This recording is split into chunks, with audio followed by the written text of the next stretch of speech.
Bobby's gone off the rails. Bobby's gone off the rails! This Nikki Ash is Nikki Ass. I don't want to see it anymore.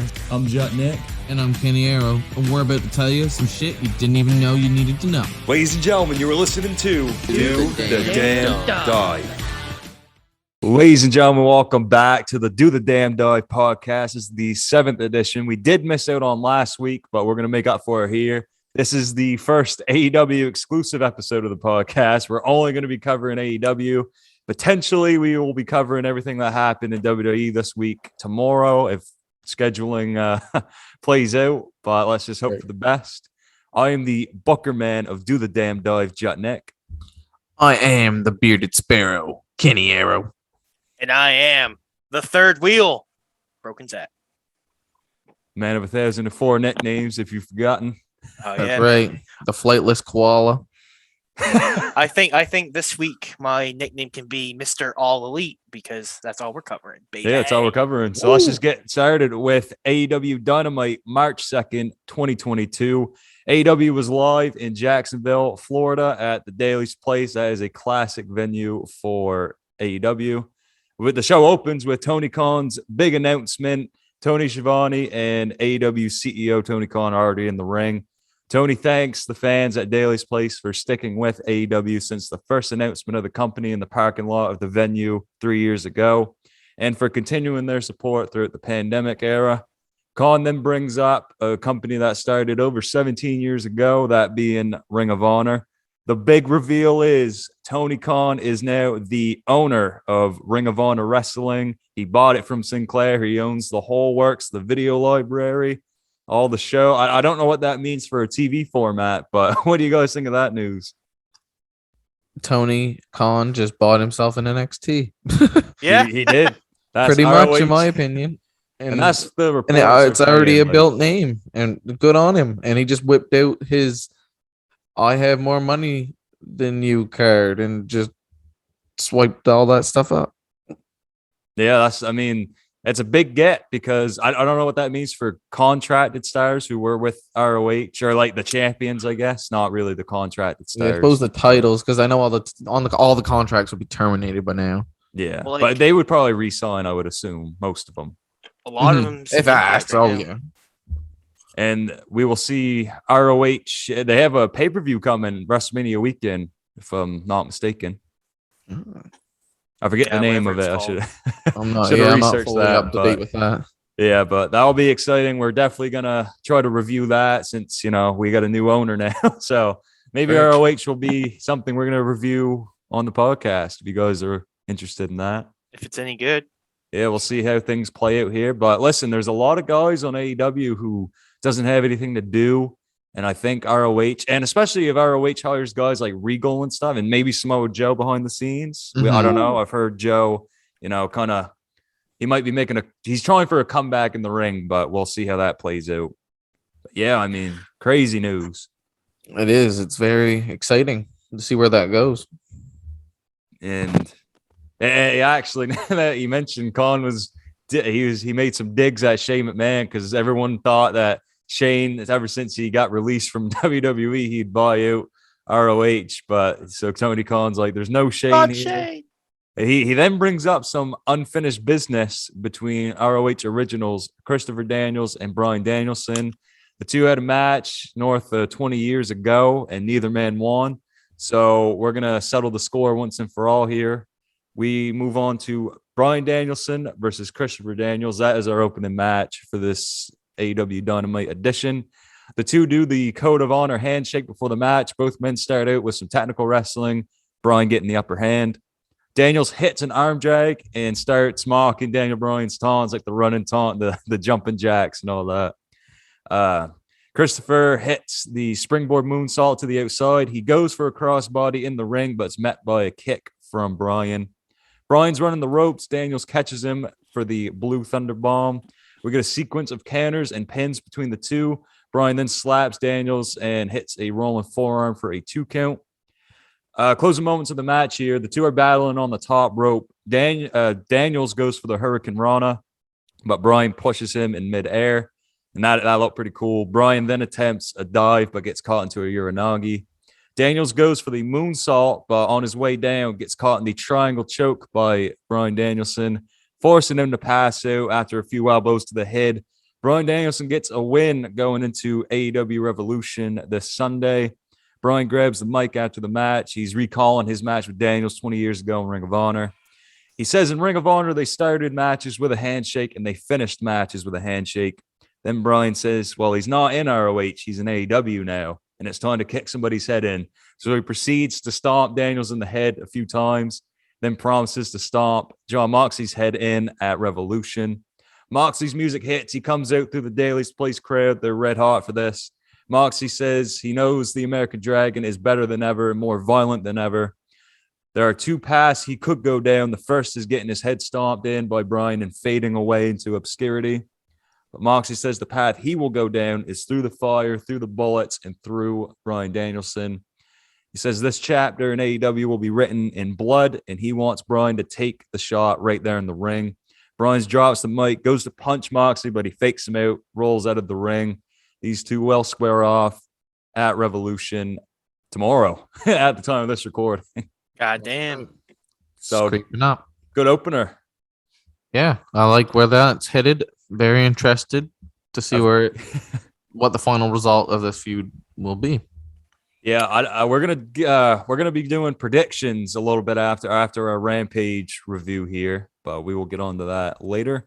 Did y'all see Daniel still has his injured eyeball? Yeah, I was gonna mention that. So he got that from the Young Bucks, right? Yeah. He can see his vision's fine. It's something. It's just a cool look, yeah. It's something. Whatever they call macho. it. Yeah, he looks. But yeah, like Daniels is like 50 years old and still going. Still phenomenal. He is flawless with some like it seems like back in the day, like 50-year-old wrestling just seemed like that was bizarre. Yeah. They would I guess they did all steroids back in the day, like the old Hulkster, but Daniels just looks like a normal human that just really knows what he's doing between the ropes. Yeah, like there's all kinds of 50+ wrestlers now. You got Daniels and Jericho and Sting, Goldberg. They're still killing it. Most of them Still good. Yeah, keyword most of them. But Dustin Rhodes, can't forget. Yeah, Dustin Rhodes is another one. We haven't seen much of him, and it's got to be a little awkward since his brother left AEW. But we'll see what happens with Cody Rhodes in the next few weeks here. After this, we get Sting and Darby Allin are backstage. Sting says he's not bothered by being barred from ringside during Darby's match on Rampage against Sammy Guevara and Andrade for the TNT Championship. Darby says he didn't need anyone's help to win the TNT title before, and he won't now. He tells Sammy no matter what happens this Friday, they will still be a team for their 6-man tag match at Revolution against the AHFO, and they will steal the show. So got some fighting words there. We move on to the second tag team Casino Battle Royal. The winners will face the champs, Luchasaurus and Jungle Boy, and the team of Red Dragon for the AEW Tag Team Championships in a triple threat tag match at Revolution. So a lot of things happen in this match. I'm just going to try to run it down as quick as I can. So just bear with me here. So the two teams that start out the match are FTR and Top Flight. Darius Martin makes his AEW return in over a year, and he hasn't lost a step here.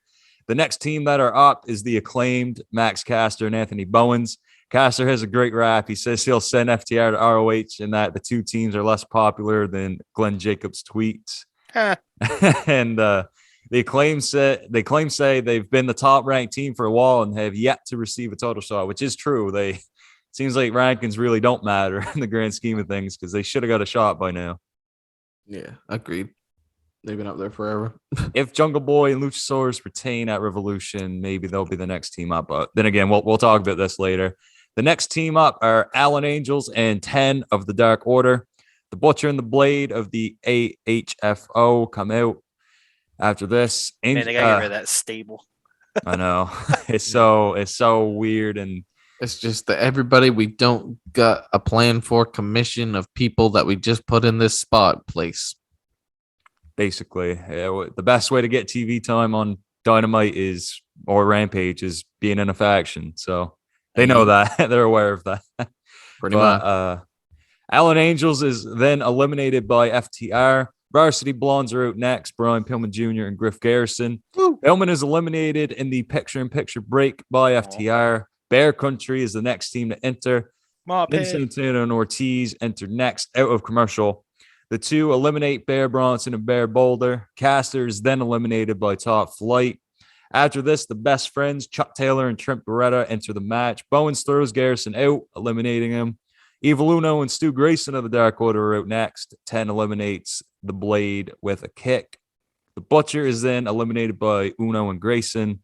Young Bucks are the next team out. They have a score to settle with Red Dragon after Kyle O'Reilly blindsided Matt Jackson in the first Battle Royal match we got last week.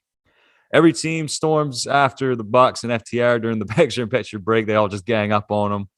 During the break, the team of Nick Nemeth and Peter Avalon of the Wingmen come out. After commercial, the next team up is the Ass Boys, Austin and Colton Gunn. They get Ass Boy chants and they're getting distracted. The two are then quickly eliminated by the Bucks and FTR. Team after the team that comes out after this is Brock Anderson and Big Shotty Lee Johnson. Bowens goes after the Mask of 10 and then eliminates him with a forearm to the back of the head. Chuck Taylor is then thrown out by Ortiz. Nick Nemeth and Peter Avalon are eliminated by Evil Uno and Stu Grayson. Bowens then throws Griff Garrison out afterward. 2.0, Matt Lee and Jeff Parker are the final team to enter the Battle Royal. Brock Anderson and Lee Johnson are eliminated by the Bucks and Scott Dawson. Top Flight eliminates Bowens. Uno has Trent in a powerbomb position on the apron. But then Danhausen comes out. He does his taunt from under the ring there and puts a curse on Evil Uno. Trent then hits the half and half suplex to Uno on the apron to eliminate him. Santana and Ortiz eliminate 2.0 after battling on the apron for a little bit. FTR eliminates Santana and Ortiz after 2.0 held on their legs while they were still on the apron. Trent gets eliminated by Matt Jackson. It's down to the Young Bucks, Top Flight, and FTR. Cash Wheeler goes to powerbomb Dante Martin out of the ring. Dante manages to hit the Hurricane Rana, eliminating Cash, but he also eliminates himself in the process. So he pulls a classic Mick Foley spot there by hitting a move and eliminate yourself. So, yeah. Matt Jackson gets Dax Harwood on the apron. Red Dragon runs out and distracts Dax long enough for the Young Bucks to hit a double super kick, eliminating him. Red Dragon then takes Dax out on the outside. It is down to the Bucks and Darius Martin of Top Flight. The Bucks go for the Meltzer driver, but Darius reverses, pushing Matt into Nick, eliminating Nick Jackson from the match. After Matt and Darius go back and forth on the apron, Matt hits a low blow on Darius and super kicks him to win the match for the Young Bucks. The AEW Tag Team Championship match at Revolution will be Luchasaurus and Jungle Boy defending against Red Dragon and the Young Bucks. The Bucks and Red Dragon are celebrating together. Tag champs come out with Christian, and all the teams stare down. So what you guys think of this? It was pretty predictable in my opinion. Oh yeah. Yeah, the build-up was very clear. Yeah, it makes sense, especially like for the whole narrative of Red Dragon and the Young Bucks, all that tension. But yeah, we'll see who we think is going to win that match a little bit later. Chris Jericho is backstage. Jericho tells Eddie Kingston that his chance to win Jericho tells Eddie Kingston that this is his chance to win the big one. Jericho asks Eddie if he really has what it takes to beat him. Jericho says if Eddie wins, he'll shake his hand and show him respect. But when he inevitably loses, he's going to laugh at Kingston's pathetic ass and tell him to GFY. Santana and Ortiz then walk in. The two fist bump Jericho. Then Jericho asks if they're good, to which Ortiz is nodding his head and the team walk off. Jericho then tells him he always has their back. So we get a little fish in this whole feud here with Kingston. That's right. Because Santana and Ortiz, supposedly they're friends with Kingston. Yeah, they're weary of what they're going to do or what side they will take. I like the what if kind of being teased. What's your take on this, Zach? I don't know what they're gonna do. And we'll get to that later on. Yeah, we'll get to that later on. Which is always a good thing in wrestling. I actually like unpredictable stuff. Exactly. It doesn't happen very often. I don't know which side Santana Ortiz is gonna go to. Wrestling fans just want to wonder. And they It's are good. over in AEW, so you got to have them on Revolution. So somehow they will be involved in that match, I'm sure. Yeah, I figured they would have been in the tag team title match, like back like when they first started announcing this stuff. But as soon as Red Dragon won, I'm going to backtrack a little bit. As soon as Red Dragon won that first match, we knew it was gonna be the Young Bucks and them. But Yeah, there was no it question. it just kind of baffles me that they would have had Santana Ortiz not in the tag team title match after like Jericho put him down for like not winning the big one, Yeah, so he and then was. they just beat Jericho a couple weeks ago. And now they're just kind of shrugging it off. Like they've And now got, it's like it never happened. yeah, they cared about title shots 2 weeks ago. Why don't they now? Yeah. Yeah, Oh, Jericho well. had some good points if you really think about it. I mean, Santana and Ortiz, I mean, they lost not because well, I guess they did lose because of 2.0, but I mean, they did. Jericho wasn't there to stop them, and Santana and Ortiz have come up short in the past. So I'm sure maybe that's the motivation, and maybe Santana and Ortiz are realizing that Jericho's words were possibly true in their mind, I guess. But yeah, we will stay tuned and see what transpires there. After CM Punk addresses MJF's promo last week, CM Punk is in the ring. He's asking himself if he's the bad guy in all of this. Punk gives props to MJF for spilling his soul during his promo last week.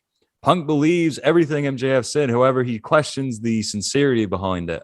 Punk mentions the picture he took he mentions the picture that he took with one of his heroes, Stone Cold Steve Austin, when he was just Stone Cold left the company after the Brock Lesnar incident, and everyone was saying Stone Cold was a quitter and that he took his ball and went home.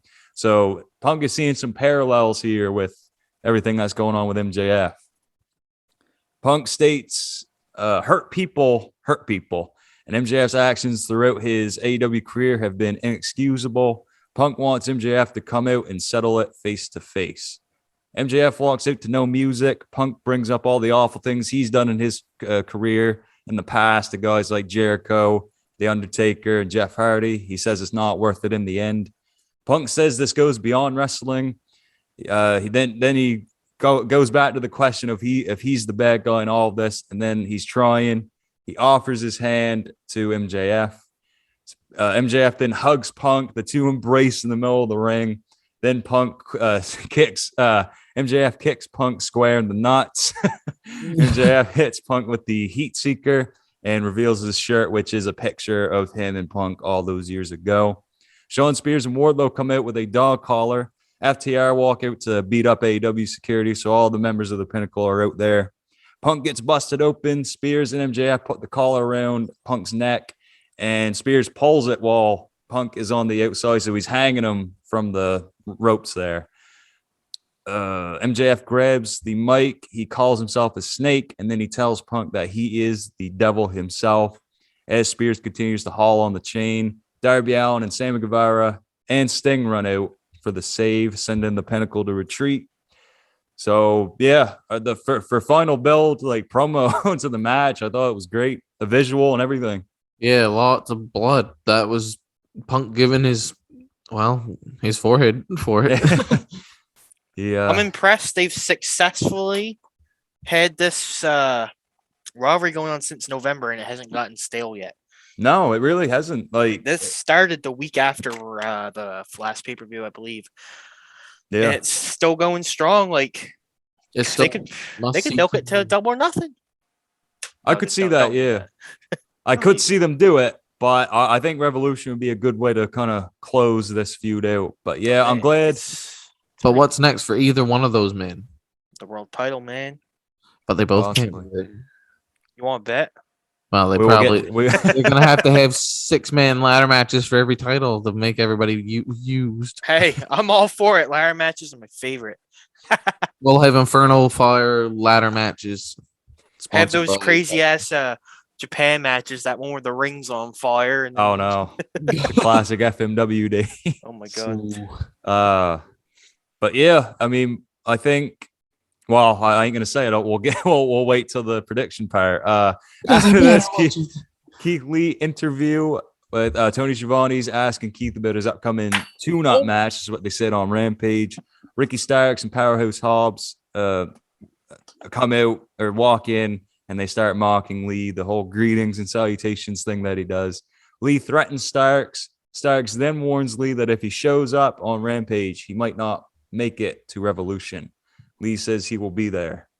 So after this women's tag match, Britt Baker and Jamie Hayter with Rebel at their side versus Thunder Rosa and Mercedes Martinez. The two teams start brawling before the bell. After Rosa and Martinez beat down on Baker, Rebel gets involved, leading to Hayter and Britt getting back into the match, going into the picture-in-picture break.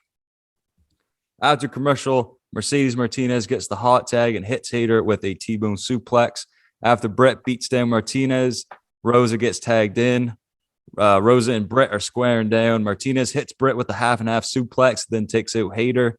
Thunder Rosa pins Britt Baker after hitting the Fire Thunder driver. So she just pinned the champ. That threw a wrench into my predictions there because she got one over on the heel going into the pay-per-view. Yeah, me too. I did not. I figured, yeah, if they're going to win, pin Jamie. Or was it Rebel in the match? What did you say, Jamie or Rebel? I forget. Jamie Hayter. Jamie. It was Jamie. Yeah, I figured they'd have Jamie take the pin or Mercedes take the pin if they were gonna win. It's interesting that they done that way. It's kind of like when universe mode goes wrong on the video games. Yeah, yeah, that's pretty accurate right there. Very strange, but choice. That gives Thunder Rosa now with 2 pinfalls over the champion because she beat her last March at that lights out match. Right. So we'll follow that up. Backstage interview with Ty Conti. Before Ty can answer Alex Marvez's question, the TBS champion Jade Cargill interrupts, saying nobody cares about that karate shit. Anna Jay holds Ty back. Ty Conti and Jade Cargill will face off for the TBS championship at Revolution tomorrow. So is she getting a title match because Jade Cargill hates karate? Yeah, Wow. Is that the storyline? Basically, it is very quick. It was quick how they all done this to get a match at Revolution. I know, but I'm still on the a huge fan of the promos. When Jade Cargill talks, she talks like she's the biggest shit that anyone's ever seen. She's got the record to prove it, man. Yeah, when she talks, I actually listen. She has one of those it factors. I think you just looking at her. And she's got more muscles than I got friggin' say it. Follicles. What? Follicles. What's a follicle? No. Okay, I will. Anyway. How do I spell it? Oh, he's looking this up now. Follicle. Well, as Zach's figuring this out, we're going to move on with Dynamite here. Sammy Guevara's picture-in-picture cards. Guevara's cards are going over his 6-man tag match at Revolution against Andrade El Idolo, Matt Hardy, and Isaiah Cassidy. Ingrown hair?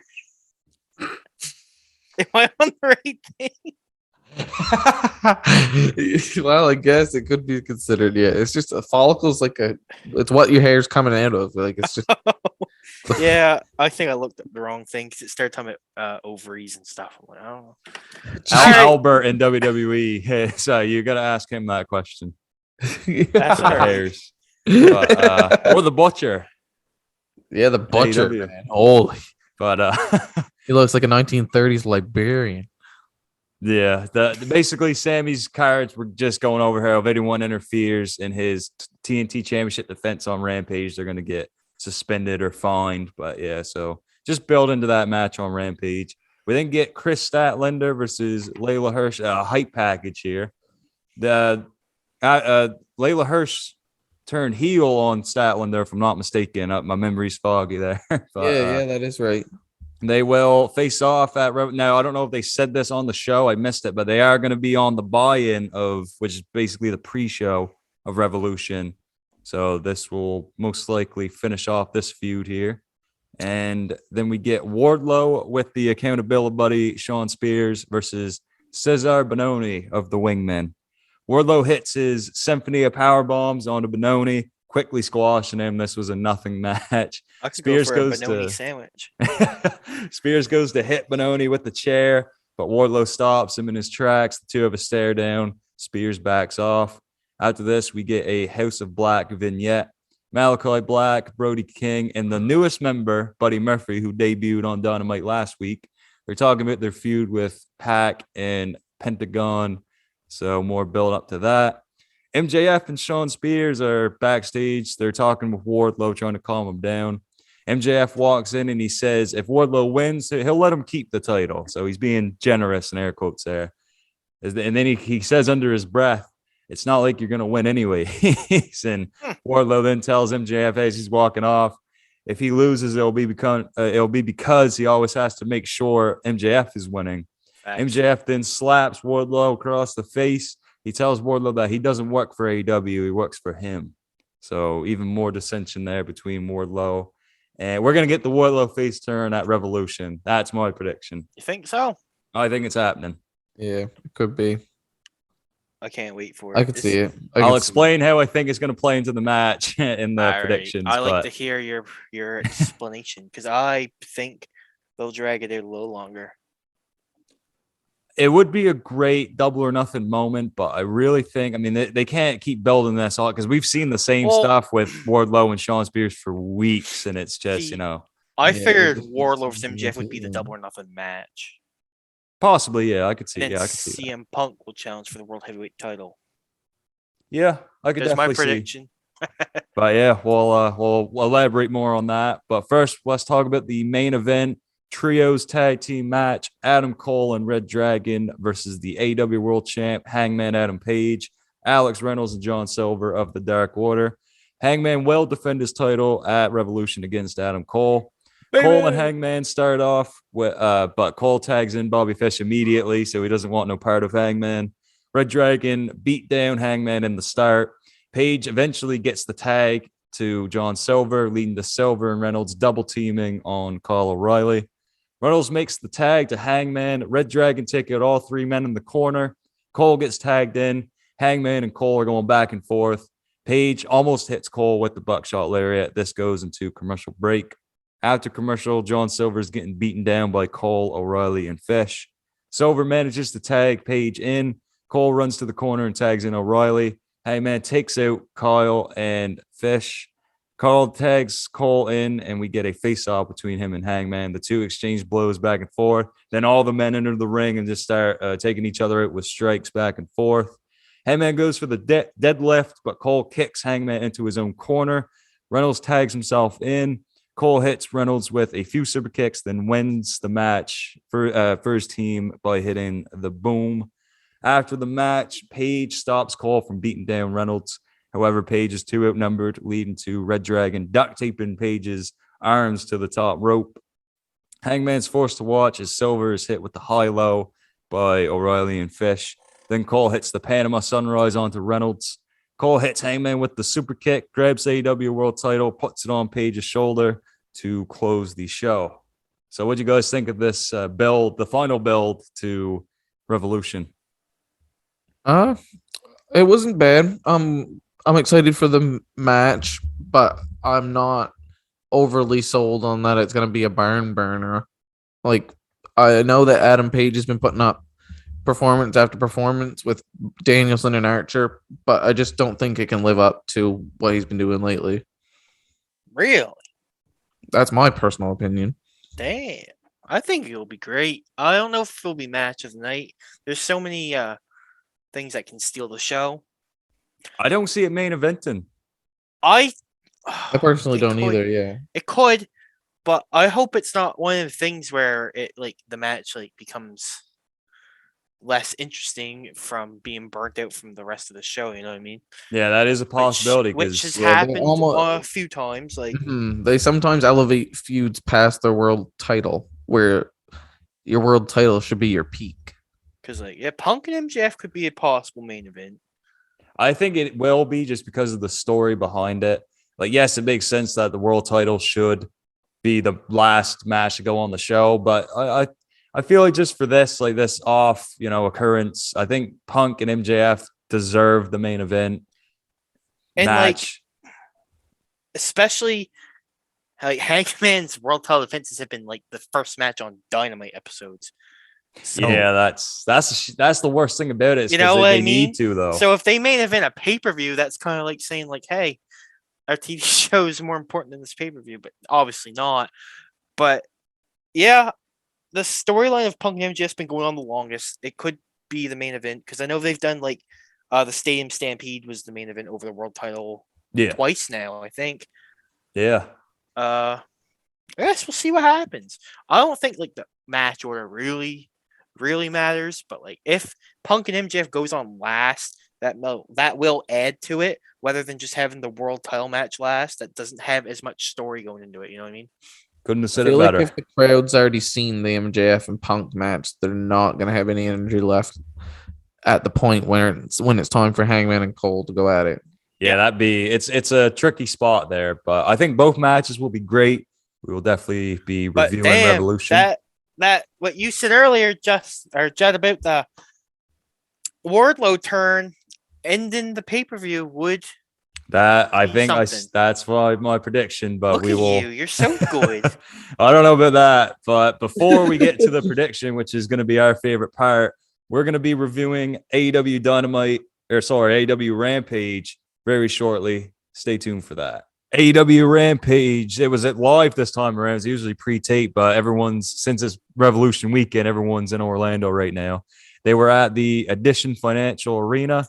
The show opened with the TNT Championship match. Sammy Guevara defending against Darby Allin and Andrade El Idolo in a triple threat. All three competitors are already in the ring as the show opens. No entrances.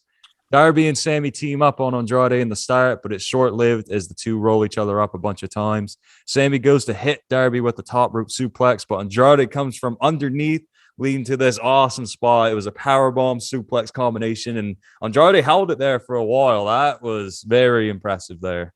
Mm-hmm. Yeah, those. Well, I know Sammy and Darby are both not the biggest dudes, but still, that's incredible that they pulled that off like that. But Andrade grabs the belt from his pants and starts whipping Darby and Sammy to go into picture-in-picture break. After commercial, Andrade goes to hit the Three Amigos, but on his third suplex, he throws Sammy into the corner, which that was pretty cool. Andrade hits the fake out double moonsault, is what I call it, onto Sammy for a 2 count. Then a meteor immediately to Darby in the corner for a pin, but Sammy breaks it up. The three men exchange strikes. Sammy and Darby hit a series of chops onto Andrade. Sammy goes to hit a DDT from the apron, but Darby pushes him off, sending Sammy to the outside of the ring. Andrade goes for the moonsault, but Darby trips him up. Darby then grabs his own belt and whips Andrade, putting him in the tree of woe position. Sammy then hits Andrade with the coast to coast out of nowhere. The camera wasn't panned on Sammy when he was climbing up the top rope. Darby takes Andrade out with a suicide dive headbutt. We get a sequence of roll-ups between Darby and Sammy in the ring. Andrade gets back into the ring and hits Sammy with the Briante driver, but Darby breaks that up. Sammy hits Andrade with the GTH, goes for the pin, but Darby throws him out, and then he hits the coffin drop onto Andrade. He's going to steal the win, but Sammy breaks up the pin with a top rope senton. Sammy then pins Andrade to retain the TNT Championship. This is a exciting opener. very good match. Very, very good match. Definitely check this out if you got some spare time on your hands. But yeah, sucks that they couldn't blow this off at Revolution. But hey, we got a teaser. It's a high competition match where you kind of don't know what's happening, but Sammy just got it. So no, for sure. Yeah, he wasn't gonna lose. You know, I'm never the biggest Andrade fan, but every time he has a match, my mind changes. But right after that, he starts talking again. I don't care. That's kind of a running theme with Andrade, and it's just something about him. Even in WWE, I just never connected with him. There's always been people I like more than him. But to each their own.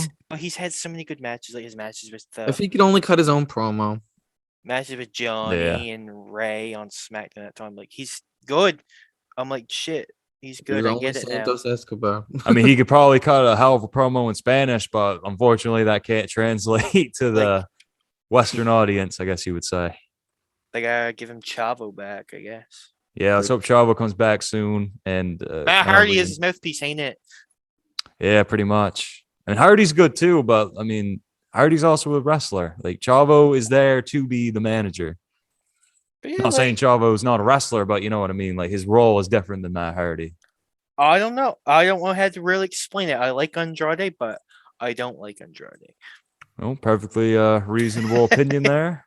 Like I like Any it. Andrade fans, don't kill him in the comments. No, like, I like him. I'm a fan, but No sometimes Montez. I'm not. He hates Andrade. And what was interesting after this match, Sammy goes to give Darby a handshake, and Darby refuses. He walks off. So we got some tension, and the two will be teaming up with Sting to take on Andrade, Matt Hardy, and Isaiah Cassidy in a 6-man tag at Revolution. So we'll see how that shakes out. But Where's Isaiah's tag partner? He wrestled no more.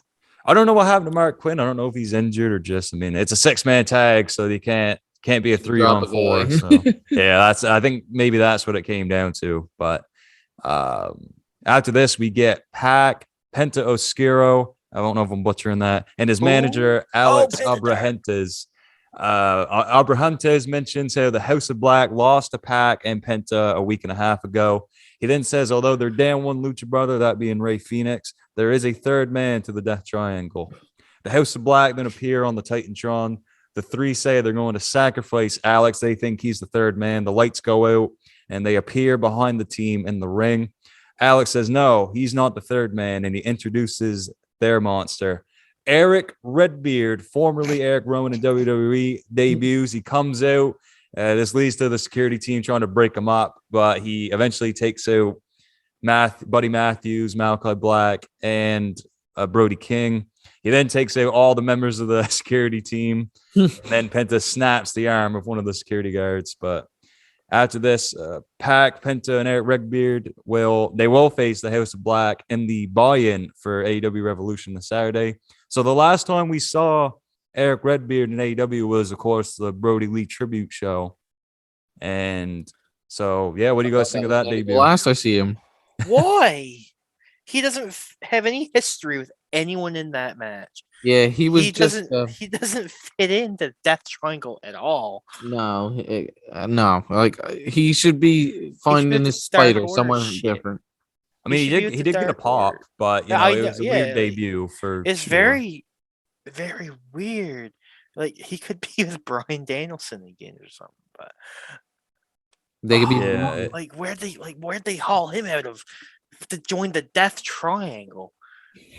And like, I mean, that's square. Nothing against Eric Redbeard. I mean, he's a cool guy, you know, but yeah, he's not a bad performer. But like, I mean, obviously, out of the two, so Brody random. Lee was better. I mean, that's just you can't. So random.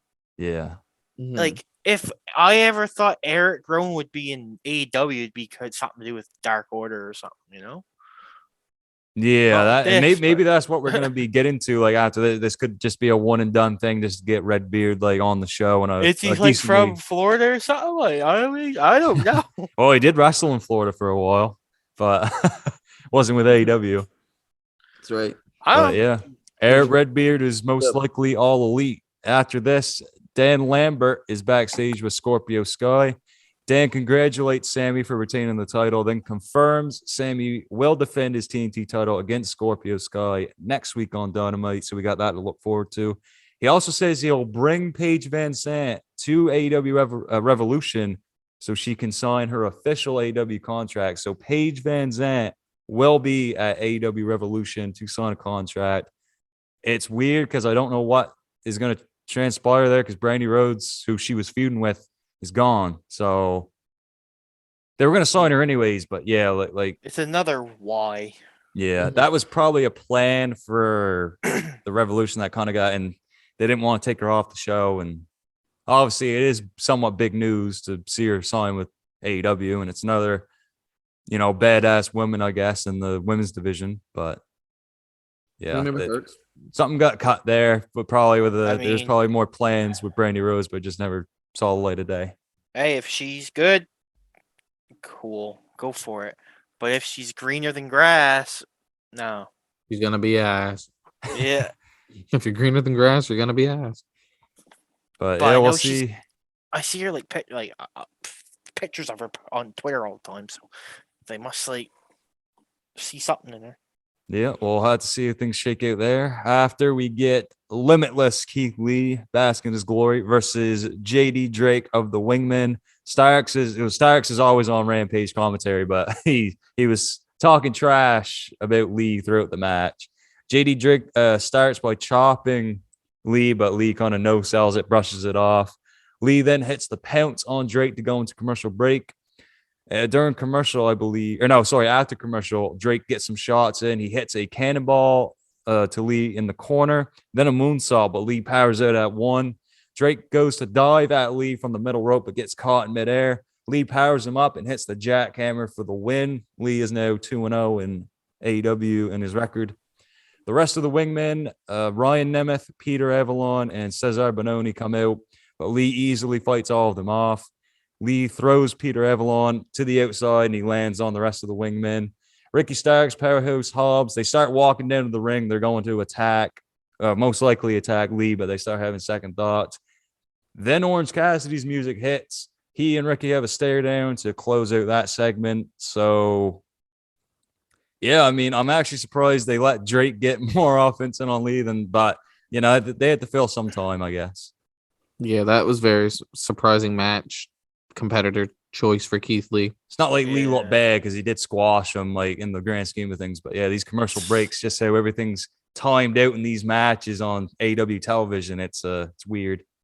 It's one of the things. They got so many people on the roster. Why they choose him to fight Keith Lee? Where's Tony Nese? Yeah, could give him someone to, like. I'm gonna start a petition to sling find Tony Nese. Yeah, Kenny is a big Tony Nese fan. Right. If there are any Tony Nese fans that watch this channel, let us know in the comments. And this is address. Well, I don't know if we go that far. I don't know how people would know that. But anyways, CM Punk, we get a CM Punk promo from Dynamite this past Wednesday.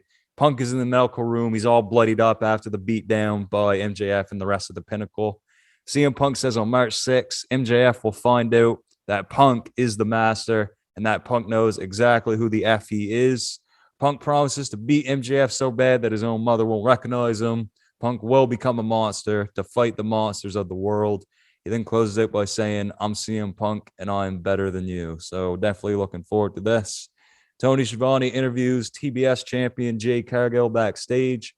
Smart Mark Sterling says he put a contract stipulation that Ty Conti cannot attack Jay Cargill before her match at AEW Revolution. And well, this don't matter anyways, because then Jay walks in, distracts the two, and then Ty Conti kicks Jade in the face. So this contract clause was useless. I don't even know why they brought it up. And then Jericho says that Smart Mark was a bad lawyer. So yeah, I guess he's right. Also, why would they bother with 2 days left of this pay-per-view? Yeah, I guess. What are they gonna do? Fight each other at the steakhouse that they're gonna go to eat? Like, I get that they're trying to build this match up as much as they can because it did come out of nowhere. But this is just a really unneeded segment on the show, and they try to cram a lot of things in on Rampage. Rampage is like a 1 hour show, so you know they try to build as much as they can, but I don't know. But after this, Serena Deeb 5-minute rookie challenge. Deeb takes on Layla Gray. Gray tries to run out the clock by avoiding Deeb, but eventually she is caught and beaten down. Deeb walks in the front trope to win the match under a minute. After the match, she puts Lila, I don't know how to say her name, in the Serenity Lock.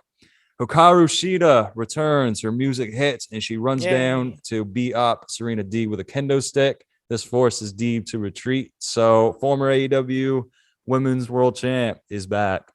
Let's go. I like Shida. Yeah, I liked, and you know what? I actually really liked the feud with her and Deeb that they got going on there. Like, there's nothing really for Shida. I feel like she could be the one to beat Jade for the TBS title. It's cool that they've got women's feuds that has nothing to do with the championship, because you'd never see anything like that in the WWE. Mm-hmm. Not likely, no. Like even like tag teams too. Tag teams as well. They do that, and that doesn't if it does happen, it's not very often. Like I know people's gonna say, "Oh, Naomi and Sonya Deville," but they've been feuding for like 9 months, and who gives a crap?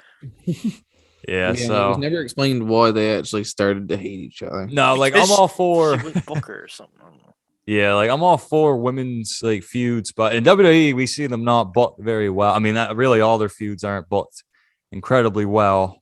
Like, But okay, I should rephrase. There is feuds like Nikki Ash and Rhea Ripley and stuff, but there's not like a feud like this you're not one. going to Like, see a show dominated by a lot of women's like, segments, I like guess. you're not gonna see Rhea Ripley versus Nikki Ash main event of Raw, but you might see Serena D versus Hikaru Shida main event of Dynamite. Mm-hmm. Potentially, yeah, they could always, and maybe that will be our next lights out match between the two if that's how they want to settle it. And yeah, I mean, both are talented. It's good to see Sheeta back, and I really do see her beating Jade in the future because Sheeta had a long winning record of her own, if I'm not mistaken, Yeah, I think so. either as the champ or even before that. So yeah, they'll probably play that up if they do have a like weren't program. they But like hyping up her 50th win, and that's why yeah, that this is just me just fantasy booking here. But anyways, we'll move on leave the to fantasy booking up to Adam Blampier. But yes. I know I can't. I'm not quite on that level or at all. But I like to Eddie, see you give it a shot. yeah, we could try it maybe someday. Yeah, if you guys want to see some fantasy book videos, let us know. Let us know in the I want to comments. see what kind of stuff Kenny comes up with. He's Yeah, I trapped go at it. He's way into left field. You don't even know. he'll have Jeff Jarrett show up when like they hit row. If you don't know, Jeff Rowe, Yeah, you Jeff know. Rowe, Jesus, Jeff Parker. What? Jeff Rowe versus Jeff Jarrett for the IC title. Jeff Rowe. But Tony Schiavone is backstage with Eddie Kingston. Tony wants to talk about Kingston's upcoming match at Revolution against Chris Jericho, but Kingston doesn't want to talk about it no more. He has a great line here. He says, everyone seems to be using these insider terms like promo and saying he knows kayfabe's dead, but we don't need to piss on his grave. I agree. Sir, I mean, he did kind of, go against his own argument by mentioning. I don't like when that shit's brought up either. Cody Rhodes kept doing it when he kept saying heel and face. Like, stop. I think Cody Rhodes tried to do it to be clever, but it wasn't. Like trying to break the fourth wall. It's just no. And listen, Punk and MJF did that kind of stuff too. Like they mentioned WWE a lot. Like I know, and it's weird because they state apparently, I don't know, AEW insiders that it was more of Cody Rhodes's deal that he wanted to stick at WWE. But I mean, we see a lot of other wrestlers on the show do it. Mm-hmm. So I mean, listen, and it's not like they're on the same nights. They don't air on the same night. So at least Dynamite and other rest, but like Rampage and SmackDown do. But obviously, they're not going to try to compete with SmackDown. But yeah, like I don't know. I don't think it's needed for AW to mention WWE like that much. I hope they don't happen much anymore because they need to focus on their own stuff, Mm-hmm. Like, I like that they don't ignore that it exists though. Like WWE, Yeah, like WWE would bring somebody in and their past is erased, but like CM Punk like mentioned like stuff he did in WWE. yeah, and maybe it makes sense for some guys because like with guys like Jericho and Punk, I mean, they spent a big chunk, the biggest chunk of their careers in WWE, so it's kind of hard to just not mention that. It adds realism to it, but you don't need to like say, "Oh, I'm gonna cut a promo on you," or say, "I'm gonna turn heel." Like, no, you don't want to do that. Yeah, I agree, but you can mention the other stuff that happened. Yeah, for sure. But anyways, Kingston just closes the promo by saying he's going to embarrass Jericho, and Jericho will be forced to shake Kingston's hand after the match. We move on to the main event: All Ego Ethan Page versus Christian Cage. The winner will receive the final spot in the Face of the Revolution ladder match this Sunday. Christian throws Page to the outside, then hits a baseball dropkick to go into the last picture-in-picture break of the show. During commercial, Christian goes for the tornado DDT from the corner, but Page counters and throws him off the middle rope. Then he hits a big vertical suplex. Out of commercial, the two are on the outside. Christian hits a tornado DDT from the ring steps. Page lands on his neck onto the floor. Christian goes for a dive to dive off the top rope, but Page rolls to the apron to avoid all this. And Christian is walking over to him. Page catches him with a cutter from the apron. That looked pretty cool for a late kick out at 2.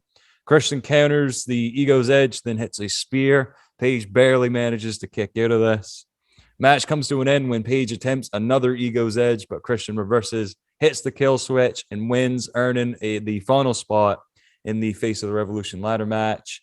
The AEW Tag Champs, Jungle Boy and Luchasaurus, come out to celebrate with their friend. The Young Bucks and Red Dragon then walk out. The teams fake the three out who's in the ring. They go to jump them, but they just kind of fake them out. Carl then grabs one of the AEW tag belts and does his classic guitar picking with it. The Bucks get annoyed at this. Matt Jackson and Kyle O'Reilly start arguing. Luchasaurus grabs the belts from their hands. Then Jungle Boy does a dive over the top rope and takes all members out of the Elite to close the show. Yeah, it was a decent main event between the two. Like I'm a fan of Ethan Page, and obviously he wasn't going to win because you can't have Christian Cage not on the big pay-per-view show, I guess. Yeah, that's a decent main event. Yeah, it's the men of the year, man. They are not. They've lost everything ever since they started calling themselves that. Yeah.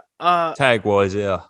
I don't think Christian needed to be in the ladder match, though, because he's already like involved with the Jurassic Express stuff. And he's not like he's gonna put on a pretty like he's not gonna do like like it's Christian Cage, like hell yeah, he's awesome, but like there's other people on the roster I would have rather seen in the ladder match, like Jay Lethal or something. That would have been someone that should have been in it, like Lethal or even Page or Scorpio. Because Christian ain't really been Where is Miro? Yeah, there's a lot of people who I'm fine with Christian being in because I like Christian and he's a ladder match veteran, but he didn't need to be there. Where he's already involved in another storyline with Jurassic Express. It definitely sucks for the other talent, but then again, playing devil's advocate, I see why. I mean, he is a big name in the world of professional wrestling, and he's in the company, and he's not doing anything in Impact right now. So if I was a booker, I would put him on the show because it's Christian Cage. I mean, you can't have him like in the build or like even on the shows on Dynamite and stuff if you don't have some kind of plan for him. And like the guys like Sting and Christian Cage, they're always going to try to have something for them to do. And I mean, I can see why. Like it makes sense. Does it suck for the younger talent? Yeah, but hopefully after a while we see more of them shuffling in. And also ROH is going to be a thing again. So see a lot of back and forth there between a whole different ballgame when that comes into the fray. I'm interested to see what they're going to do with that. If they're going to keep it alive or they're just going to have like steal the pay-per-view names and the video library and stuff. And I don't know. Hopefully they keep the traditions of what it is more or less. I don't know about stealing pay-per-view names, but maybe using the pay-per-view names for Dynamite specials, like have Final Battle. That'd be sick. Yeah, it's a sick name. And this is great all around for AEW because obviously ROH and New Japan were very they're close knit together. For they did their co shows with the super cards and all that, and obviously New Japan and AEW have a working relationship that we've seen. Is AEW going to have anything to do with ROH? Is ROH just going to be a separate thing? So from what I heard from the report, ROH is a separate thing. It's not going to be it's not going to be called All Elite Wrestling Presents ROH. It's just ROH. And Tony Khan is actually a big fan, or was a big fan of like the old ROH. So I think he's going to try to keep it as faithful as possible. But I think a lot of the speculation that's going around, which sounds good, but I think what a lot of the speculation going around is going to be kind of like a farm promotion, I guess, for talent if they want to bring them to AEW, or maybe send some AEW guys that ain't doing nothing right now to ROH. I could see guys like Brian Cage going to ROH for a little while, or yeah, like I could definitely see like that occasional AEW person popping up over there. I think it makes sense to move a bunch of clutter that way. If you're gonna pay the people, may as well use them. Yeah, and so I see it as a good thing. Like I can't see how this could go wrong. I mean, it could somehow, but everyone, they're going to try to stay true to ROH. Maybe the new logo, or we'll get some new branding, or a different vibe. But also the wrestling part of it, that'll be forever. So overall, though, I mean, I thought Dynamite and Rampage were decent shows, but if you had to miss them to go, I mean, and you can go back and watch on YouTube as well. But it wasn't like a must see. It's your typical go home show for pay-per-view. Yeah, I mean, we got some good matches. Can't go wrong with that. For recommendations, check out the Triple Threat TNT Championship match and the main event between Christian Cage and Ethan Page. That's what I would recommend. Yeah, that's probably the highlights by far. So now we're going to move on to our favorite part, which is going to be our favorite part of the show, predictions. We're going to get some, we're probably going to get some words exchanged between Broken Zach and Kenny Arrow. Oh, between trying to decide who's right and who's wrong. But stay tuned for that, guys. AEW Revolution pay-per-view predictions up next. So now we are predicting AEW Revolution, the big show that's happening tomorrow at the time of this recording. big show. It'll be on March 7th. Big show, Matt. And I know I usually run down the notes, but for this time, I'm going to hand it over to Kenny Arrow. He's going to run down the match card. We're going to make our predictions, starting with the buy-in. Kenny, the floor is yours. Right on. First match that is scheduled for the buy-in. I am not sure if this is in any particular order, but on this sheet, it says Hook will take on QT Marshall. Easy prediction, Hook. Yeah, Yeah, if it's not Hook, then someone deserves a hook to the side of their forehead. If Hook loses to QT, then I'm convinced Vince McMahon bought the company. Yeah, pretty much. Hook is winning. Next one. Yeah, next question. That's and then unanimous decision. Hey, you didn't say his name yet, Kenneth. What, Hook? Okay, yeah, your pick's Hook. Okay, I officially have picked Hook. Layla Hirsch versus Chris Statlander. It's the second match on this buy-in. Yeah, I'm going to say Chris Statlander, to be honest. Yeah. I can't see the Layla Hirsch winning. Yeah, I know her gimmick is she's legit, but it's kind of hard to take you legit when you're 4'7". Like Hornswoggle was never taken legit. All right. I'm gonna play Ron Ramsey in the dryer. Man, that's sick. That is so true. Yeah, Statlander's probably going over in this one, in my opinion, too. No, we can't. We can't bully Layla. She's fantastic. Did anybody give a Layla vote? Yeah, no, I think it's all three for Chris. All right, Statlander. another unanimous say. All right, here we go again. This time it's the House of Black, which is Malachi Black, Brody King, and Buddy Matthews, taking on the Death Triangle members, being Pac, Penta, Osiero with his black mask and his shovel, and Eric Redbeard. Yeah, I know it's Redbeard's debut match, but there is no doubt in my mind that the House of Black should win. Yeah. Yeah, they're hot. I like it. They're not hot like in sexually attractive. They're just not. Hot, like, you don't think of the House of Black like you think of Tony Nese, do you? No, Tony Nese, man. But yeah, Give me I'll say House of Black's gonna win. They're the established stable here. Eric Redbeard's not a part of the established stable, and Pac and Penta beat Brody and Alistair before. I mean Malachi. Oh. My bad. Ooh, slip up. So House of Black needs to get their win back. Plus, it's the debut match of Buddy Matthews. Yes, sir. So I think all three House of Black. Yeah, that's what I'm gonna say as well. It's pretty straightforward on the buy-in, and that's everything that's supposed to be for the buy-in. Everything else should be on the main card of Revolution. Yes, sir. This is like I said again. This is not in any particular order, but this is the AHFO El Idolo, Matt Hardy, and Isaiah Cassidy taking on Darby Allin, Sting, and Sammy Guevara. Yeah, I think the team of Sammy, Darby, and Sting are gonna win. Now they did tease dissension between Sammy Guevara and Darby Allin. I'm sure that will play into the match, but I still think you're having Sting in a match. Sting's not gonna lose to Sting's name power just trumps everything else in that match. Yeah, no matter if Sammy's the TNT champ or not. I mean, they're gonna win. In my opinion. I think it's another straightforward match where it's if the outcome of that team does not if they don't win, I'm scratching my head. I mean, do you guys see any kind of surprise heel turn by Darby Allin? No. Not yet. I also see Darby, Sting, and Sammy winning. And it's going to lead to Matt Hardy with his erratic behavior Yeah, right. for his brother to come save his AEW career. Hopefully, it'll be the end of the AHFO. Yeah. Just let it be the AFO after that. Andrade can have him. Matt Hardy's going on to some more extreme Greener things. pastures with his brother. He's going to go Yeah, mow that's the right. lawn They're with his going to brother. North Carolina. All right. The next match is the TBS title on the line. Jade Cargill, the champ, defending against Ty Conti.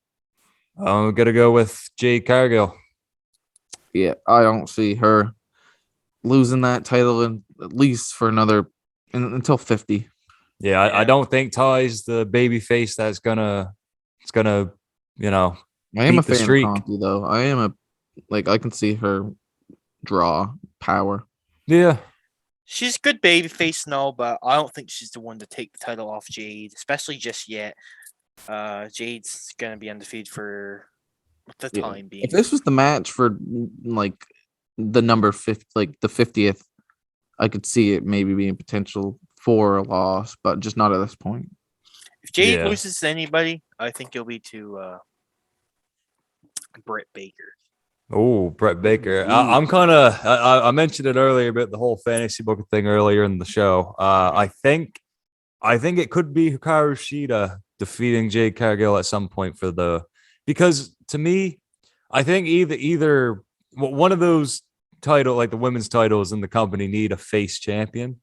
So I think there's a lot more. I don't know if I'm mistaken or not, but I just feel like there's a lot more heel women or credible heel women, I guess, than faces.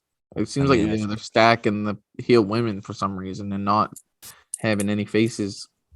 So I can see Shida eventually. I don't know when. I don't know. Maybe Jade defends the title against her at Double or Nothing. We'll have to wait and see how that plays out. But nope. I think for this match, it will be Jade Cargill. I think it's unanimous. Yeah, another unanimous one. All unanimous so far. Yes, sir. Let's see if we can break the streak with Chris Jericho taking on Eddie Kingston. Oh, no, I think this will break the streak. I know Zach's conflicted about the match, but I still haven't decided. If I'm not taking Santana and Ortiz into account that they could turn on Eddie Kingston possibly after they teased, being friends with Jericho on Dynamite. I think Eddie Kingston should win. This could be it. Now they could, continue this feud because I can't see Kingston or Jericho doing anything at the moment. Mm-hmm. After the pay-per-view, of course. So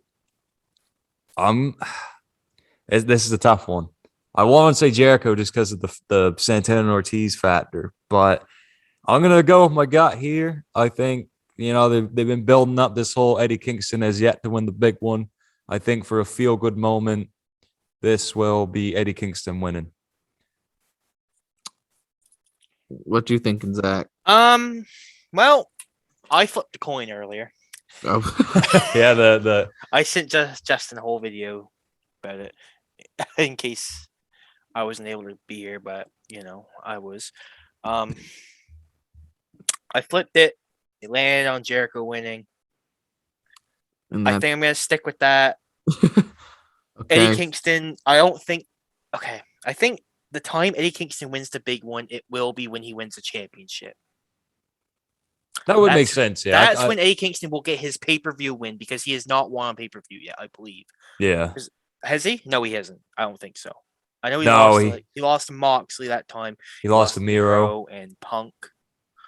Yeah. I think Kingston will not. I'm not saying he'll win the world title, but maybe he will win the TNT title on pay-per-view. No, I think the TNT title is more suited for him, just because So going off of that, I could be wrong. He could win, and I'd be okay with that. That'd be awesome. Yeah, I'm pretty much. I can see Jericho putting Kingston over. I can see that. But if they want to drag it out, I could see Jericho win this time. Kingston get a win at a later date against Jericho, like on a special edition of TV. Yep. It's a very 50-50 match, and I'm really looking forward to this match. Absolutely. This is one of the matches I'm most looking forward to seeing, just based off the fact that I don't know who's going over. Yeah. So what is the Bearded Sparrow's thoughts on this? I think I'm gonna have to go Eddie Kingston based off the fact that the man needs a win. He's so hot on the mic. He's always so hot on the mic because he's always pissed off because he hasn't won anything. But now I want to see what happens when Eddie Kingston gets a win. Like, what happens to his mannerisms? Does that affect how he talks to people? Does it affect the character of Eddie Kingston? Does it change his mindset any? Because right now he's just always a loose cannon because he can't win shit. I just want to see him win more or less to see where his persona evolves. So me and Kenny are going Eddie Kingston, and Zach is going Chris Jericho. So we'll see how that plays out on Sunday.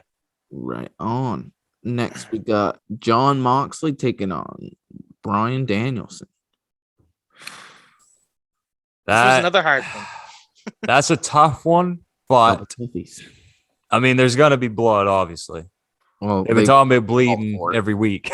So yeah, they're like, there's gonna be blood, and if you forgot last week, we're gonna say it next week. I think what will happen is Bryan Danielson will win, and then Jon Moxley and them will shake hands and maybe become a tag team. I think, and even if Bryan loses, I still think Moxley will show respect, and that's how it will all play out for now. Okay. I had a hard time picking this one too, but I went with Jon Moxley winning because this is his first big match back since returning. And I think I don't think they're gonna do the tag team thing, but I think Bryan might have a stable. Yeah, I can see that. To mess with Moxley. I don't think this is the end of this feud either. I can see like Bryan assembling the stable to mess with Moxley after this match. Maybe they will debut tomorrow night. Maybe that will be what gives Bryan the win. But I'm gonna go with Jon Moxley. If I may fantasy book here a little bit, what I was maybe thinking could happen is Santana and Ortiz turn on Eddie Kingston. Moxley and Bryan Danielson become a team. We then get a 6-man tag. Eddie Kingston, Moxley, and Danielson taking on Jericho and Santana and Ortiz. God damn. Ooh.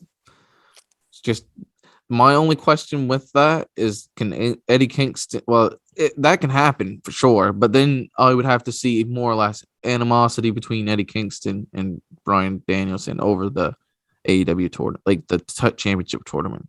It'd be confusing for sure, because I mean, right now Bryan is more or less playing a heel, but I think, and that's the thing, like with it nowadays, like I feel like all three of them could be a tweener. Like I think Eddie Kingston can come off as a heel, like if you really wanted to, like just say, like you said, his mannerisms and stuff, being pissed off all the time. I don't think it has to be as black and white to say, oh well, Bryan Danielson and Jon Moxley, they're all heels now just because they're teaming up. I could see it as more or less just a tweener type thing, and I think it would work because all three men can play both roles. So at the end of the day, I don't think anyone loses in that respect. Yeah, sure. I think Kingston's a full-on face. He's got that Stone Cold vibe to him. For sure. Yeah, don't turn Kingston heel at all. I'm just saying. I feel like Bryan's a heel for sure. Yeah. Yeah, at the moment. So there'd have to be some kind of I think he comes out of the heel tunnel now, don't he? He wasn't for a long time. He was still coming out of the face tunnel. I think he does. I'm not too sure. Maybe someone in the comments can. Yeah, I can't. I'm not sure. Remember. But yeah, for now, I'll go Bryan. I mean, it makes sense. Moxley, not his first match back. It'd be odd for him to lose, but I think Bryan Danielson will eke out a win here. What do you think, Kenny? I'm gonna have to join Zach on this one. I'm gonna have to go with Mox. I think Mox needs a win sober. I also think that him getting this win over Bryan Danielson will kind of put him back a peg, kind of slow Danielson down maybe a little bit, Yeah. which isn't such a bad thing because then it can have him like a storyline of him finding himself again before he hits the world title scene again. Yeah, and that could always happen. He needs to give the world title scene a break because they've done his little skit for now. So it's and you could run the course of him needing to find himself because Moxley rejected him. And that's where I personally would go. But I'm just gonna lay on the bit of Mox and see what happens. Yeah, and that's the thing. Like this could not be just like a one and done thing. They could progress this because if you really think about it, we'll get on to that later. But say Hangman retains, I don't see Moxley or Bryan Danielson immediately after Revolution going for the world title. So if they're not doing anything in that respect, then maybe this feud can play out a little bit more as it goes on. Mm-hmm. They have room to put legs on this feud to carry it a while. Yeah. So I'm not 100% like putting my foot down. Bryan Danielson is for sure winning.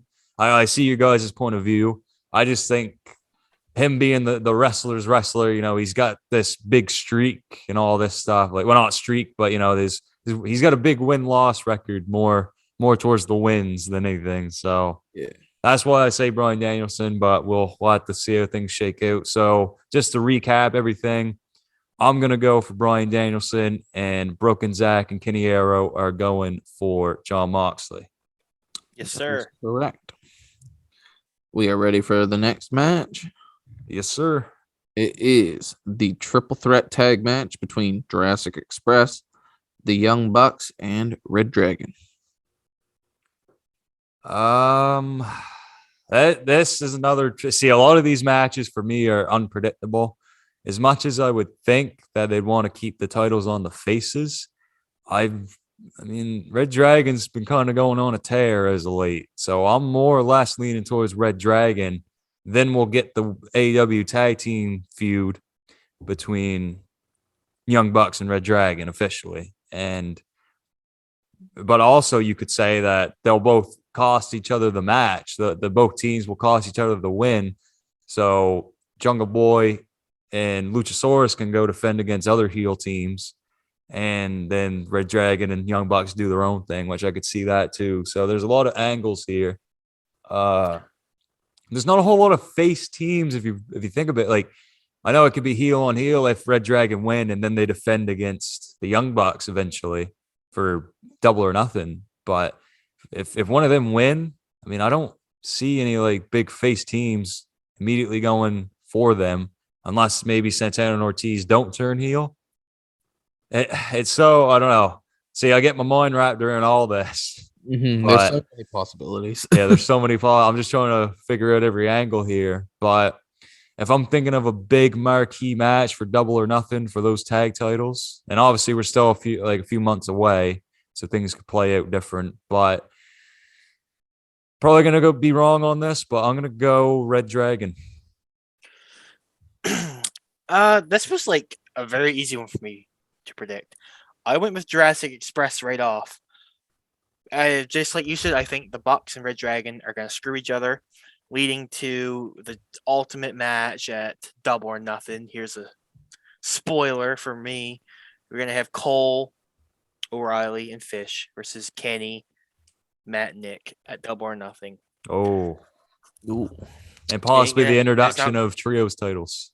Wow, no, we don't need more titles. Well, that's what Tony Khan's alluding to. I think Tony Khan did say, or I thought I heard a report from Fightful or something like that he doesn't want to introduce any trios titles without Omega. So I guess we'll take that for what it is. I think to have him involved in having one. But yeah, like I think Jurassic Express is going to win this. This is going to be their defining moment to like have them not look like the underdogs anymore, because they're still like underdogs in my opinion. Even though they've already beat them at the last pay-per-view. But, this is just the way it's shown. It's like the Young Bucks is above everybody. That's how they've been portrayed, Yeah. But I think you might have changed my mind. I think Jurassic Express is getting this because Red Dragon and the Young Bucks are finally going to implode. And right on. If this goes on, like we was talking about earlier, if this goes on after Cole and Hangman. I think Cole will be involved in this Yeah. somehow. Yeah. hmm So So now Jurassic down Express. to it's 1-1 for now. I might have changed my mind, but let's hear what Kenny Arrow has to say. Seems Before like we I'm make our always in the final. hot seat. He's always in the hot seat. The seat is hot. For my final thoughts, I'm I don't think I want to see more of this, but I do agree with Zach saying that the Jurassic Express are probably going to be the champs after this pay-per-view's in. Just I'm not I've probably stated this many times. I'm not much of a Luchasaurus guy. It pains him to say his name. Yeah, I can't even say his name without cringing. But yeah, I just think Jungle Boys. Well, you look at the other pillars, everybody's doing something huge, and Jungle Boy's first real thing of big note is this. So I don't think it can end yet. And that's what I'm going to stand. That's my reasoning, and that's pretty much why I'm standing where I'm standing. Yeah, now that I'm playing into the now I'm thinking about it again. So I like to overthink this, but looking at if Red Dragon or the Young Bucks win, there not being very many face teams like before, because they're not just listen. If Red Dragon or the Bucks win, it's not like they're gonna immediately face off like after the pay-per-view. They'll probably, there'll be some tag team defenses in there because that's what they like to do. I mean, the tag team titles are all over weekly television. So with that into account, and the fact that I feel like the Bucks and Red Dragon are going to take each other out of the match just so the Luchasaurus and Jungle Boy can win, I'm going to change up my prediction. Zach convinced me. I'm going to go for Jungle Boy and Luchasaurus. And if I didn't convince you there, I was going to add to my prediction. With Jurassic Express keeping those titles, it gives them more opportunities to defend against Santana Ortiz The Acclaimed. and the Acclaimed and the House of Black. Yeah. And whoever else. If Red Dragon or the Bucks was to win the belts, it would kind of lock the titles into that feud. Like the titles, Yeah, exactly. You obviously know that's going to be the match. But if Jurassic Express have those belts, if they defend against Santana Ortiz on Rampage in 3 weeks, you might see a title change. Yeah. You don't know. They don't need to pull the trigger now. Yeah, there's more prospect for the face team in Jungle Boy and Luchasaurus to win than there is for a heel tag team to win right now. And obviously the thought of a trios tag titles, loom over us as we kind of go towards Double or Nothing here. But if Omega is back in time, which I feel like he will be, because Double or Nothing is kind of like the mania to AEW. Yeah, it's their answer to Mania. So, with that into account, I think it's going to be a unanimous decision. We are all going to predict Luchasaurus and Jungle Boy retaining their belts. Correct, I would say. All right, here we go. Britt Baker versus Thunder Rosa.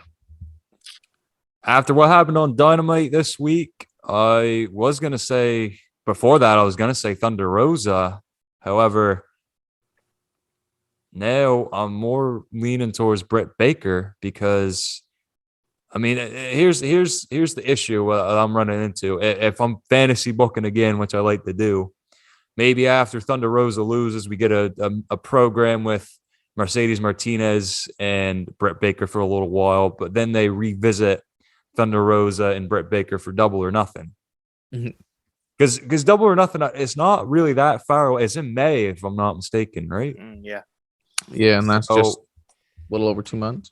Yeah. So I feel like they could do some things with Mercedes Martinez, maybe even Chris Statlander, even though we've seen that. I mean, Britt Baker has gone on a tear through most of the faces, but then again, she hasn't really won against Thunder Rosa. So that's why I'm going to go for Britt Baker retaining her belt. Yeah, I as well at first kind of had a feeling Thunder Rosa would be the one to beat Britt Baker. But where she pinned her on Dynamite, I'm like 100% confident in that Britt Baker will be winning at the pay-per-view. She'll be retaining. However, I don't think this is going to be the only time we get this match because it will be Thunder Rosa will have like 2 wins. She already has 2 wins over Baker, right? Baker has the 1 win. I feel like Baker will cheat to win. I feel like her people's Oh, going for to get sure. involved. Yeah. Her people's going to get involved, and I think in the future we might have the first ever women's cage match in AEW or something to walk out Ooh. all the outside people, and Ooh. Thunder Rosa will win it then. But for now, Yes. Britt Baker is going to retain.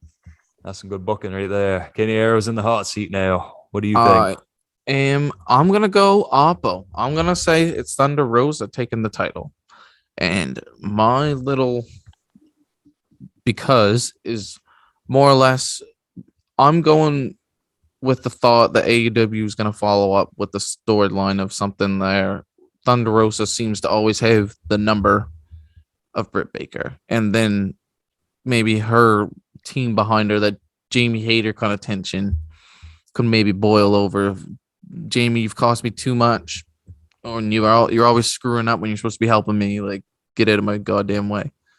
Yeah, I could definitely see that play too, out. yeah.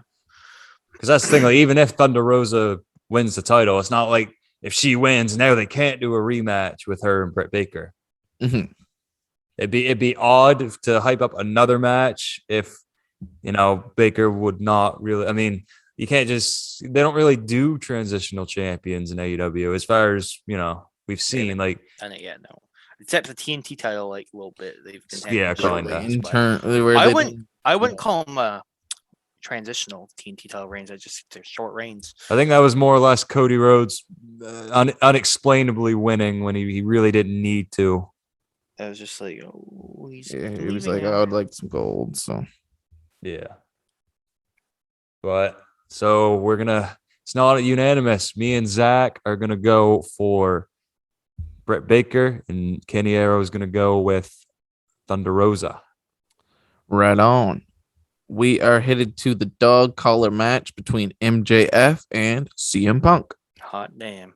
So I believe now I'm just gonna flat out say it. I think Punk should win, and I think he will win. And the reason I say that is because technically MJF beat Punk twice in their first match on Dynamite.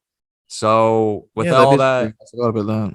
with all that playing into account, and the fact that here's what I see. First of all, I see this match as the main event of Revolution. Second off, the reason why I think MJF will lose for sure is that they've teased this Wardlow dissension so much.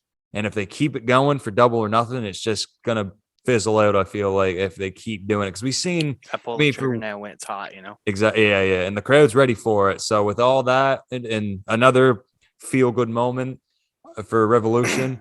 I feel like Wardlow is going to power bomb or cause, because it's not like there's DQs in a dog collar match. So we'll see something going on with Wardlow, who is he'll finally beat up MJF, and that will lead to CM Punk getting the win. Mm-hmm. Yeah, I agree with pretty much everything you said there. I don't think anybody else needs to talk. Justin. Yeah, CM Punk's definitely going over. Wardlow's definitely going to be the reason. Is Wardlow going to do what he does with the TNT title on his shoulder? Or not the TNT title, the ring that he gets at the top of the ladder. He comes in with the ring and just starts beating MJF with the ring. That'd be pretty funny. Puts it around his head and just starts swirling it. Y'all, we ain't even predicted that match yet. What are you talking about? Oh yeah, right. But no, yeah, Punk's winning. It's going to be awesome. Punk's going to challenge for the world title next. MJF's going to feud with Wardlow next. We'll most likely get a more unhinged CM Punk. CM Punk's gonna... A more ready to bleed, willing to die CM Punk. Kicking some ass. Yes, sir. We are going to now talk about the ladder match, which is featuring the War Dog, Christian Cage, Ricky Starks, Powerhouse Hobbs, Orange Cassidy, and Keith Lee. So, this can be tricky if you like to overthink, but for me, that's what I did. Yeah, that's what I like to do. Here's what I would do for sure. Now, you could have a heel, like unless they're giving Wardlow a really big push. He's a heel right now. But if they really want to give him that brass ring, so for I've got to explain this, but the Face of the Revolution ladder match, they will receive a shot for the TNT title at some point. So in the form of a ring. in the form of a brass ring, it's kind of like the Money in the Bank briefcase, but you can't really cash it in, but you get a match. So You just carry whatever it works. a little bit. But unless there's and here's another thing that we can't really predict. They haven't mentioned anything about a Joker, but if there is a Joker spot, which they might just bring up last minute, it'll most likely be Shane Strickland, formerly Isaiah Swerve Scott in WWE. Yeah, That- if we that get would Swerve, be- I could go Swerve. Yeah, that would be our prediction for that. But no, I wouldn't think Swerve would win. No. But to me, it should be Keith Lee, and here's why: it's because they bring in so many of these guys, these new talents, and they rarely just get that title win or go right to the title. Like, okay, they do some. Brody Lee did do it, I guess, but Lee's just like coming off his WWE release, most like. Yeah, he's the hottest burning star they have that they stole.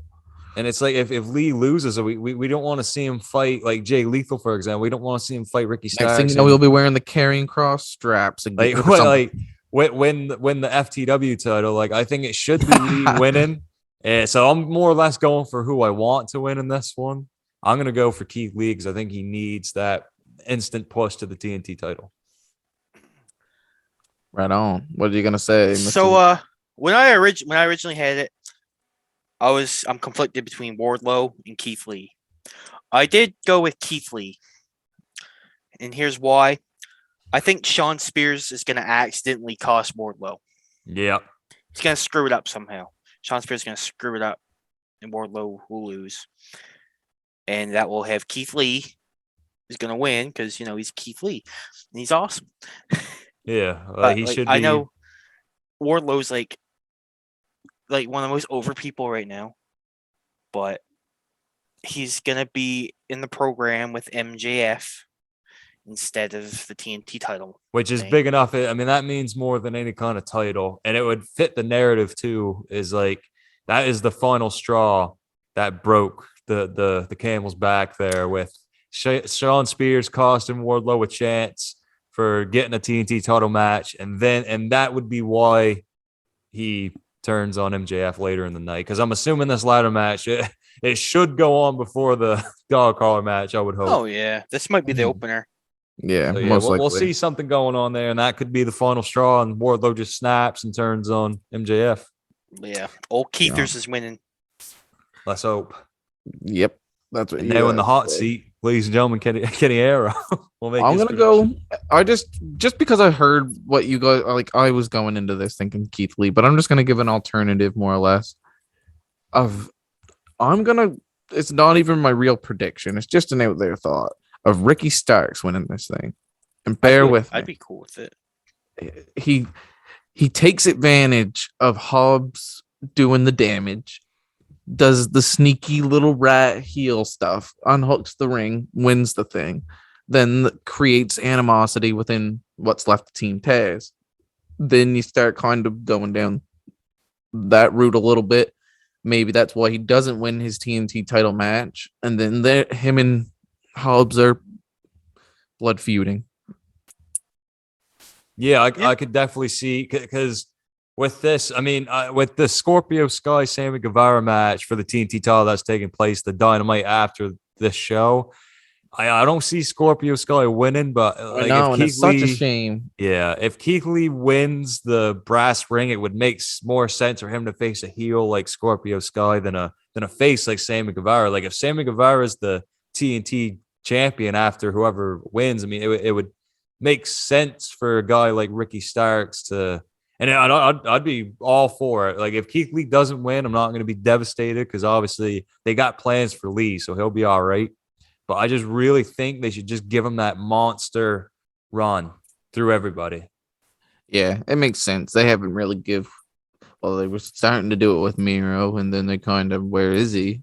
Yeah. So if you like I know the whole face-to-face thing, it can be a moot point when it comes to AEW, but if you connect everything though, and if it is Keith Lee versus Sammy Guevara could cheat to retain and turn heel with the previously turned heel that I predicted, Chris Jericho. I don't know if I said that out loud or not, but Jericho, Santana Ortiz turn heel with the Kingston feud. Then you have Sammy Guevara follow the footsteps where he's still part of the stable and retain the title over Keith to give, Yeah. I think it'd suck because Keith Lee shouldn't lose, but I think it makes sense too. It makes sense. Yeah. Like, if Guevara's gonna retain, he can do it clean against Keith Lee. No, and listen, I always like Guevara as more of a heel anyway. Like just his demeanor. Yeah, he's got a very punchable face. Like he's like not the guy. Like his moveset, like his wrestling gets him over as a face, and he's got a face moveset, but he's got a heel personality, and I think that's what leaves a lot.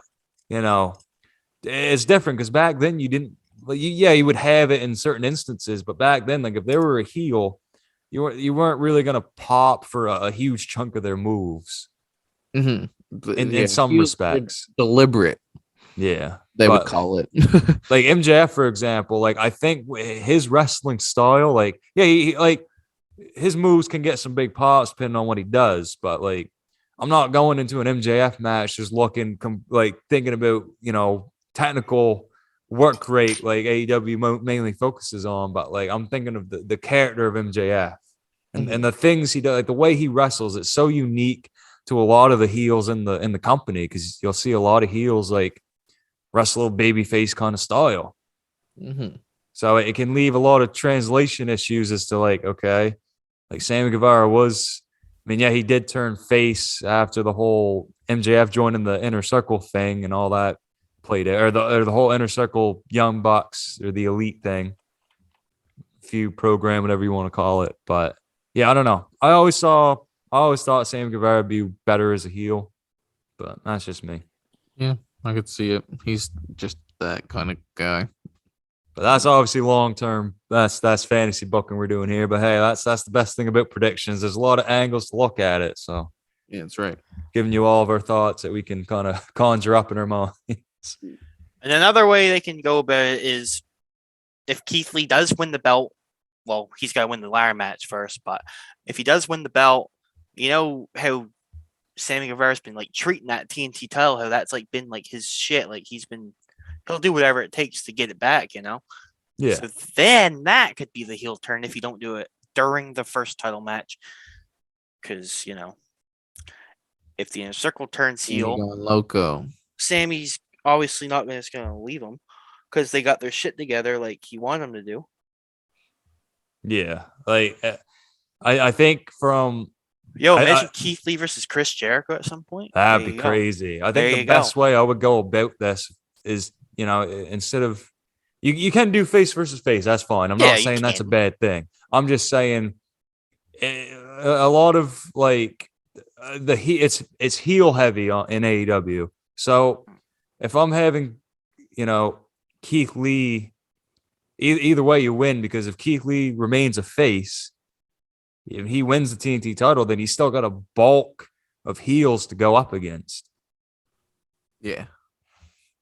But if you have a heel win the title, it's like you got to feel you got the Darby Allins and I guess Wardlow potentially, but I don't know. I like a face team is different too, because when you think about mid-card belts, you always think about the heels that held them. But for the TNT title, since it's definitely like it's a work rate title. Mm-hmm. I like seeing a face as the champ. Yeah, I think it needs a fresh like full on baby face run. Yeah, like Keith Lee's a dominant monster just going through everybody, or they could just give that to Wardlow. Either way works. I know we're spending a lot of time talking about it, but it's just so many angles you could do that we just try to think of them all, and most likely most of them won't happen. But very excited for this match. We'll see how it all plays out. Cassidy might pull out the win. Who knows? You never know. The ring might fall into his hand. Pretty much. I might With just help give him of an idea. Danhausen. Kenny be a big fan of that. Yeah, with a curse. Anyways, though, so for predictions, me and Zach are going for Keith Lee, and Kenny Arrow is going for Ricky Starks. Rick Starks, let's go. And we have one match left. One more match. It's the Battle of the Atoms. Adam Levine. No, I'm just joking. It's not Adam Levine. I fooled you guys. It's Adam Cole. Damn it. Taking on Hangman Adam Page.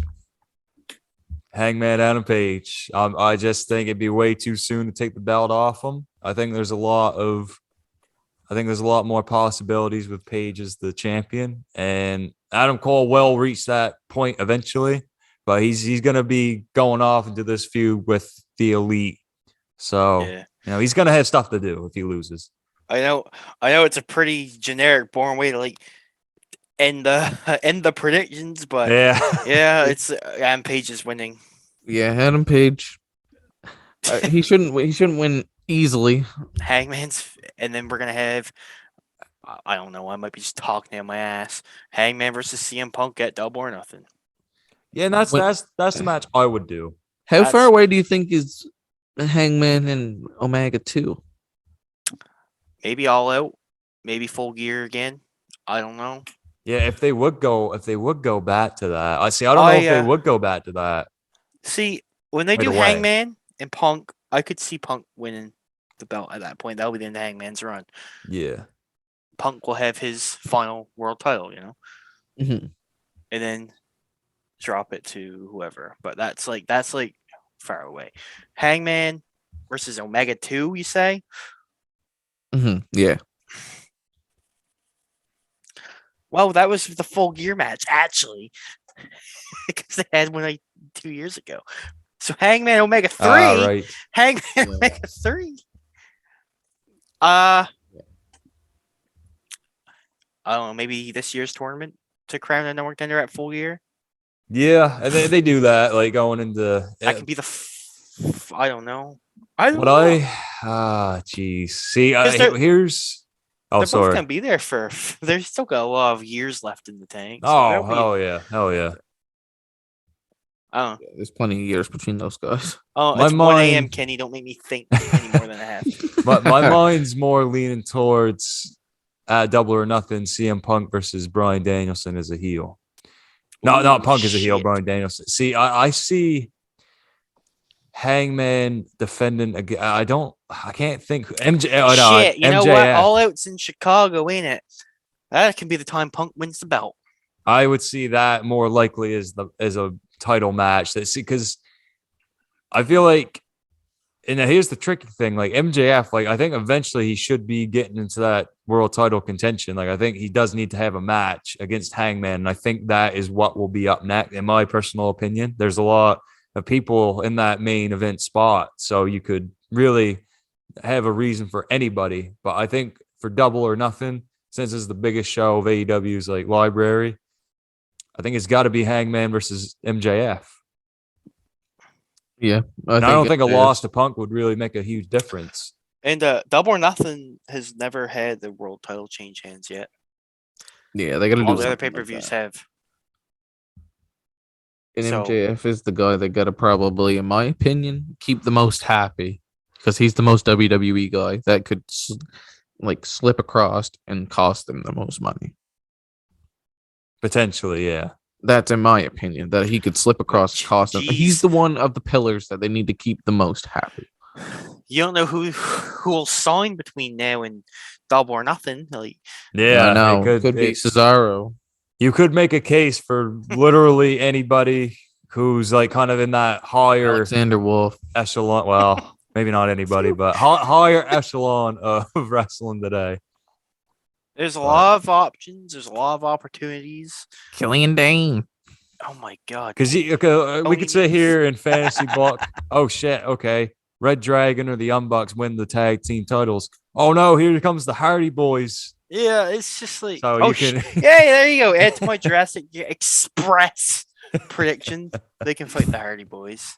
So it's like, there's so many different. Like I'm excited. Like AEW is killing it right now with unpredictability, and that's what we like to see.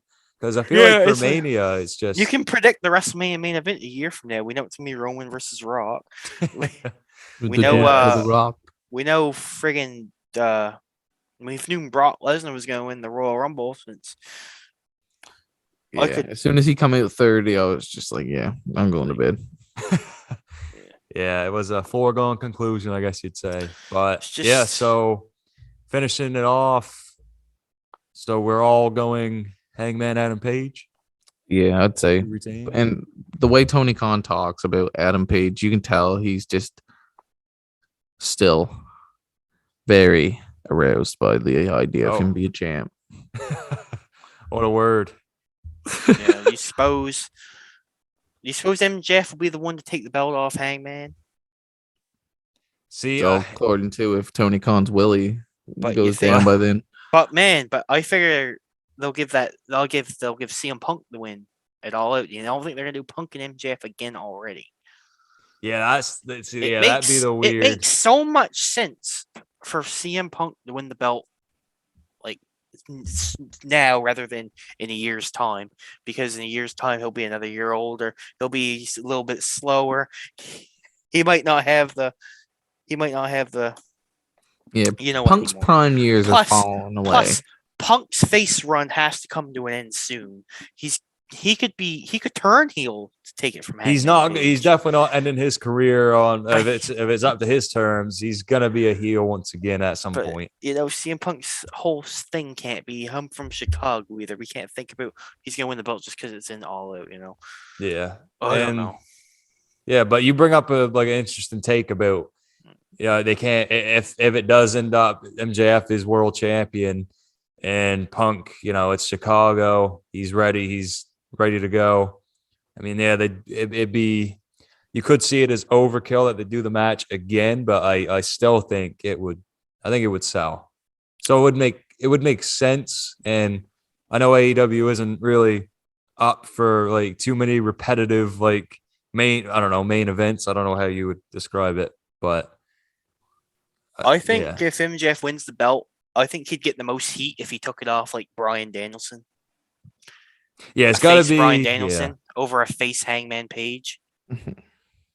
I So- can't see. Yeah, it's hard. Like for a face Punk to go up again, unless Punk turns heel out of nowhere onto Hangman like Edge did with AJ Styles. Hopefully, we can talk about that tomorrow if we do our WWE review about all the shows, Raw, NXT, and SmackDown, and so forth. But yeah, Yeah, if you get Hangman loses it a double or nothing to a heel Punk, but maybe it's too soon to turn him heel. I don't know.